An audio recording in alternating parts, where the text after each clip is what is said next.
Media మిత్రులందరికీ, ఇక్కడ వచ్చిన వాళ్ళందరికీ బిగ్ థ్యాంక్స్. ఎందుకంటే మీకు సినిమా ఏమాత్రం బాగున్నా, ఎంత బాగుంటే దాని ఆకాశం అంతా ఎత్తు పెంచుతారు. ఇలా ఈ మధ్యన రిలీజ్ అయిన ఎన్నో సినిమాలు దానికి ఎగ్జాంపుల్స్. అలాగే నేను నా లైఫ్లో, నా కెరియర్లో నేను బాగా ప్రేమించే వ్యక్తులు, నన్ను బాగా ప్రేమించే వ్యక్తులు అందరూ స్టేజ్ మీద ఉన్నారు. అందరూ ఇంక్లూడింగ్ మా తమ్ముడు తమన్, నేను తమ్ముడు తమన్ అంటుంటా. వీళ్ళందరినీ నేను, ఎందుకంటే ద ఫస్ట్ మా సినిమాకు సంబంధించిన talkie fun part whatever ప్రపంచాన్ని చూపించబోతున్నాం. నేను ఇష్టపడే, నన్ను ప్రేమించే, నేను ప్రేమించే వాళ్ళ మధ్య జరగాలని నేను వీళ్ళు ఏది కోరి పిలుచుకున్నా. అలాగే ప్రతి సినిమాకి ఏదో ఒక సినిమా ఉంటుందన్నమాట, ఒక లీడ్. ఈరోజు ఈ సినిమా జరగడానికి కారణం నిన్ను కోరి అనే ఒక సినిమా, శివ అని ఒక డైరెక్టర్. ఒక మీనింగ్ఫుల్, ఒక గుండెలోంచి వచ్చిన ఒక లవ్ స్టోరీకి ఎంత వాల్యూ ఉంటుంది అన్నది, దాని యొక్క ఆ సక్సెస్కి ఎంత ఇంపార్టెన్స్ ఉంటుంది. జీవితాంతం ఒక మెమరీ లాగా, ఒక మంచి జ్ఞాపకం లాగా అతను నాకు ఇచ్చాడు. ఆ సినిమా అది రావడం వల్లే ఈరోజు బ్యాండ్వాడ అన్న సినిమా వచ్చింది. దాని వాల్యూ ఏంటో నాకు అర్థమైంది, దాని టేస్ట్ నాకు అర్థమైంది. నాకు బాగా గుర్తు, నాకు ఒక ఫ్రెండ్ తను రికమెండ్ చేసినప్పుడు తన నెంబర్ ఇచ్చాడు. ఒక మంచి స్టోరీ ఉంది శివ దగ్గర. నేను శివకి ఫోన్ చేస్తే తను అప్పటికి ట్రైన్లో ఉన్నాడు, వైజాగ్ వెళ్తున్నాడు. నేను కోన వెంకట్ని మాట్లాడుతున్నాను, నీ దగ్గర స్టోరీ ఉందని అట్లాంటా నుంచి ఫ్రెండ్ ఇచ్చాడు నెంబరు. అంటే వచ్చేయమంటారు సార్ అన్నాడు. అంటే చైన్ లాగి దూకేసేలా ఉన్నాడు. వద్దు, నువ్వు వచ్చినా కూడా కలవను నేను, నువ్వు ఎందుకు వెళ్తున్నావో పండక్కే ఆ పని చూసుకొని రా, అప్పుడు కలుస్తా నేను. లేదు సార్, వచ్చేస్తా సార్ అంటున్నాడు. అంటే అంత ఆకలి మీద ఉన్నాడు. తన ఫీలింగ్స్, తన ఎమోషన్స్, తను రాసుకున్న కథ ద్వారా అని ప్రపంచానికి చెప్పాలన్న ఒక ఆకలి మీద ఎంతోమంది ఉంటారు. అందరూ మనకు తగలరు. ఎక్కడో ఒకడ దేవుడు రాసిపెట్టి ఉంటాడు, నాలాంటి వాళ్ళని ఎంచుకుంటాడు. నీ ద్వారానే నీకు బాధ్యత ఇస్తున్నాను, ఒక మంచి డైరెక్టర్స్ని, మంచి దానివల్ల 100 కుటుంబాలు బాగుపడతాయి అని నన్ను ఆ దేవుడు ఎంచుకున్నట్టు ఎటు ఫీల్ అవుతా. అలాగా తను నా ఆఫీస్కి వచ్చి, నా ఆఫీస్లోనే ఒక రూమ్ని బెడ్రూమ్ కింద మార్చేశారు. అక్కడే ఉండి 3 నెలలు. ఆ తర్వాత వెళ్ళి నానికి చెప్తే నిన్ను కోరైంది. అది ఒక మెమరబుల్ ఫిలిం నాని ఫిల్మోగ్రఫీలో. ఈరోజు తన బర్త్డే కాబట్టి ముందు నేను ఆ సినిమా గురించి చెప్పాలనుకుని చెప్తున్నాను.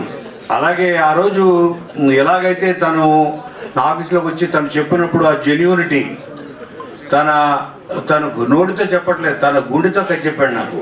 తన గుండెతోటి లోతుల్లోంచి అతను చెప్తుంటే కన్నీళ్ళు వస్తున్నాయి.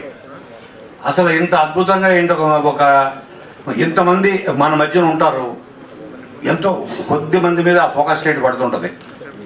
ఆ ఫోకస్ లైట్ ఆగినప్పుడు మనకి వాడి వాల్యూ తెలుస్తుంటుంది, లేకపోతే తిరుగుతూ ఉంటుంది అది.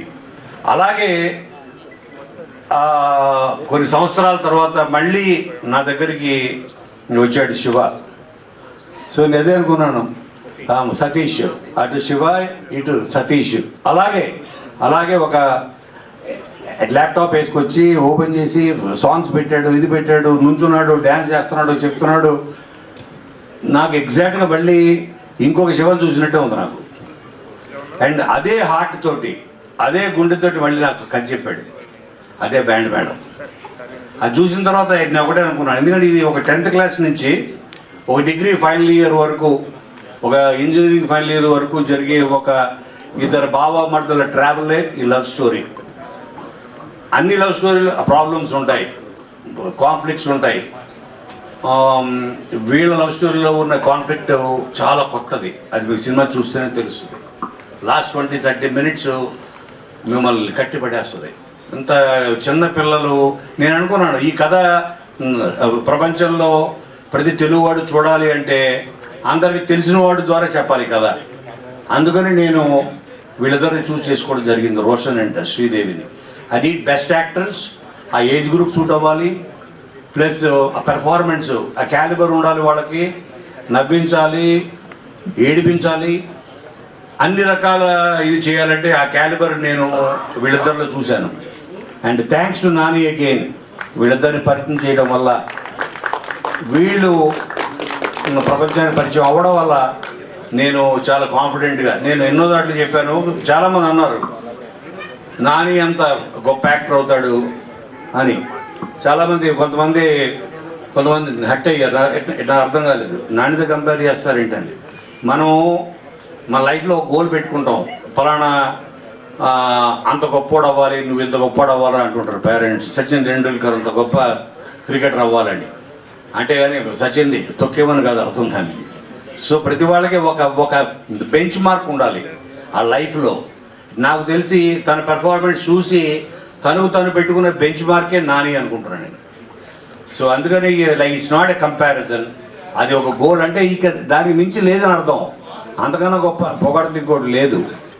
అలాగే మొన్న ఓ టీజర్ రిలీజ్ అయ్యి మేము చిన్న స్పెషల్ గ్లిమ్స్ వదిలాము. తమన్ నువ్వు చూసావు అది? అందులో ఏంటంటే తను మధ్యలో వెళ్ళిపోయి గర్ల్ ఫ్రెండ్స్ కన్నా చిన్నప్పటి నుంచి ఉండే స్నేహితులు బెటర్ అని స్నేహితుడికి తాళి కట్టేస్తాడు హీరో. అది చూసి కొంతమంది కనెక్ట్ అయ్యారు సెక్షన్. సార్ మీరు మమ్మల్ని కూడా గుర్తించారు, గే లవ్ స్టోరీ చెప్తున్నారు అని. అరే నీకు ఎలా అర్థమైంది ఏంటరా, ఇది గే లవ్ స్టోరీ కాదురా అంటే, ఇప్పుడు తాళి కట్టాడని ఆ నెక్స్ట్ డే పాల గ్లాస్ పట్టుకుని వెళ్తాడు లోపల రూమ్లోకి. మీరు ఏదేదో కాదు, అది ఓన్లీ ఒక సింబాలిక్ జెస్చర్. అంటే మన చిన్నప్పటి నుంచి ఉండే స్నేహితుడు మనకి మధ్యలో వెళ్ళిపోయి మనల్ని ముంచి వెళ్ళిపోయే గర్ల్ ఫ్రెండ్స్ కన్నా మనకి ఫ్రెండ్సే బెటరు అని చెప్పడం అన్నది దాని ఉద్దేశం. సో కాబట్టి బ్యాండ్ మేళం డెఫినెట్గా మిమ్మల్ని అందరినీ, అంటే వీళ్ళు చాలా ఓ లేత టెండర్ లవ్ స్టోరీ ఇది. అండ్ దీంట్లో ఎస్పెషల్లీ నేను చెప్పాల్సింది సాయి కుమార్ గారి గురించి. నేను ఫస్ట్ కట్ చెప్పించిన ఆయనకే. ఆయన చెప్పిస్తే నేను సతీష్ని పంపించే ఇంటికి పంపిస్తే ఆయన స్టోరీ విని ఆయన ఫోన్ చేశాడు, నీ దగ్గరికే ఎలా వస్తాయి కోన ఇలాంటి కథలు అని. నిన్ను ఎత్తుక్కుంటూ ఎలా వస్తాయి, లేకపోతే నువ్వు ఎత్తుక్కుంటూ వెళ్తావా అవి నిన్ను ఎత్తుక్కుంటూ వస్తాయని. నేను చెప్పాను కదా, ఇది డిజైన్ ఆఫ్ గాడ్. ఆయన నన్ను ఎంచుకుంటున్నాడు, వీళ్ళంటి కథలు పాప వీళ్ళని తీసుకురా బయటికి, వీళ్ళని ప్రపంచాన్ని పరిచయం చేయాలి. అలా తర్వాత చెప్పించిన వ్యక్తి చంద్రబోస్. ఇప్పుడు మీరు విన్న ఆ సాంగ్ బెల్లం చుట్టూ ఈగ లెక్క అని. సో ఆ సాంగ్ అలాంటి 3 ఎక్స్ట్రాడనరీ సాంగ్స్ రాశాడు. అలాగే కాసర్ల శ్యాము, ఇలా ద బెస్ట్ టెక్నీషియన్స్ ఇవ్వాలి మన సతీష్కి అని నేను చేయగలిగినంత support, not only as a producer, క్రియేటర్గా, screen play side, whatever the best టెక్నీషియన్స్ని ఇచ్చి రేపొద్దున ఈ 13th నాడు మీ ముందుకి ఇది తీసుకొస్తున్నాం. ఇది యాదృచ్ఛికంగానే అనుకోకుండా అదే రోజు అవ్వడం అన్నది కోర్టు, అది కూడా like it's design of the God. కాబట్టి మళ్ళీ అదే సక్సెస్ మీరు మళ్ళీ నా కోసం కాదు, మళ్ళీ ఈ యంగ్ టాలెంట్ కోసం, మళ్ళీ సతీష్ కోసం, అటువంటి ఎంతోమంది యంగ్ టాలెంట్ని మళ్ళీ మీకు పరిచయం చేసే, మంచి కథల్ని మీకు పరిచయం చేసే నాకు శక్తిని ఆ సక్సెస్ ఇస్తుంది అని నేను మనస్ఫూర్తి కోరుకుంటూ, మీరందరూ 100% దీని గురించి నెక్స్ట్ 10 years మాట్లాడుకుంటారు బ్యాండ్ మేళం గురించి అనే నమ్మకంతో మీరందరికీ మరొకసారి thank you so much. Thank you తమ్ముడు Thaman, thank you so much for coming.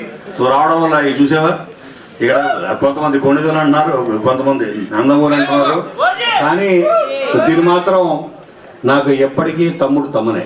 Thank you కొన గారు. మీరు రాసిన సినిమాలు చూసాము, మీరు ప్రొడ్యూసర్గా తీసిన సినిమాలు చూసాము, ఈ సినిమాలో మీరు చేసిన డాన్స్లు కూడా చూసాము. Thank you so much ప్రమోషన్స్లో.